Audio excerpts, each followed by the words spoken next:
Una de las esquinas más famosas de La Habana y que me gusta muchísimo en el Vedado es la esquina 23 y 12. Amigo, amiga, en esa esquina hay tantos lugares interesantes con tanta historia que te van a sorprender mucho. Pero si quieres conocer un poco más del tema, ya tú sabes lo que tienes que hacer. Acompáñame.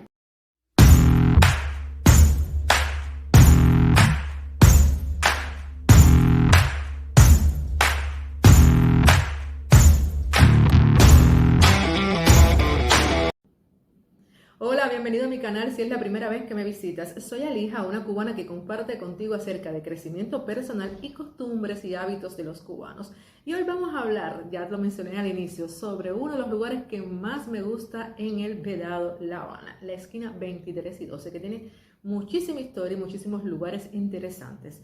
Para eso vamos a empezar primero por el Cine Chaplin, que no se llamó siempre así y que también tiene mucha historia. El cine Charles Chaplin en el momento de su apertura, con sus 1500 lunetas, se llamó Atlantic, al igual que el edificio que lo acoge construido en 1950 y en 1953 en un proceso sucesivo de ampliaciones que llevó a 9 de sus 3 niveles iniciales. La sala sede de la Cinemateca de Cuba comenzó a llamarse Charles Chaplin el 20 de julio de 1983.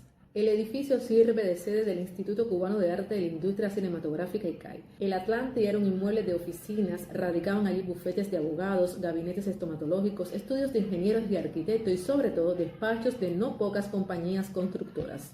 En uno de los cubículos se hallaba la sede de la Sociedad Cubana de Cardiología y en otro la de Radio Capital Hartalejo. Ahora, cerca de la esquina de 23 y 12 también se encuentra el cementerio del Colón, el Campo Santo. Es muy hermoso, tiene unas esculturas tremendas que un día tal vez te mostraré aquí en este canal. Pero, por tanto, hace muchos años existían muchísimas florerías que prestaban servicio casi todas las 24 horas, 15 florerías en total.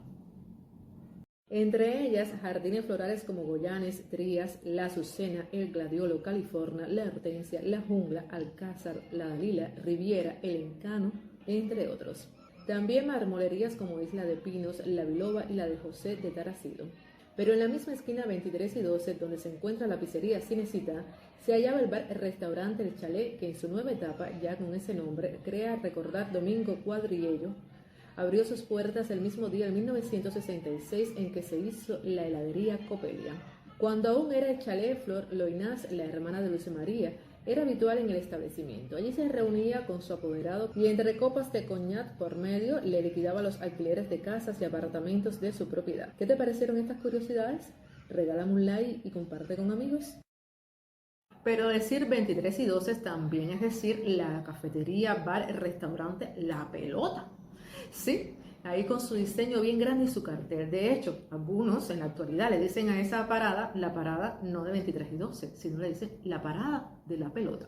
Ver es que La Pelota antes se llamaba Los Aires Libres, restaurante propiedad de un asturiano de apellido Fernández, que dicen que se pasaba todo el día al lado del cajero en la caja contadora, casi siempre de pie con un trago de ron carta oro oculto en el mostrador.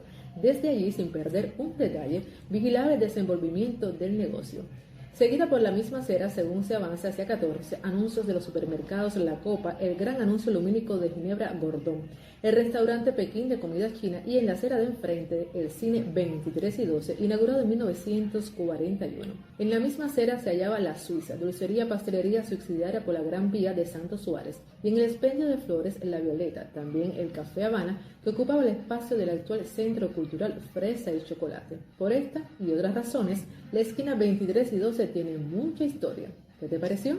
Por esta y otras razones más, la esquina 23 y 12 es bien conocida desde años antes y hasta la actualidad. Y todos saben o deben saber un poquito más acerca de tu historia. Si te gusta este tipo de curiosidades, te invito a que te suscribas al canal, que visites aquí que hay contenido y que actives las notificaciones para que sepas cuando publico nuevo contenido.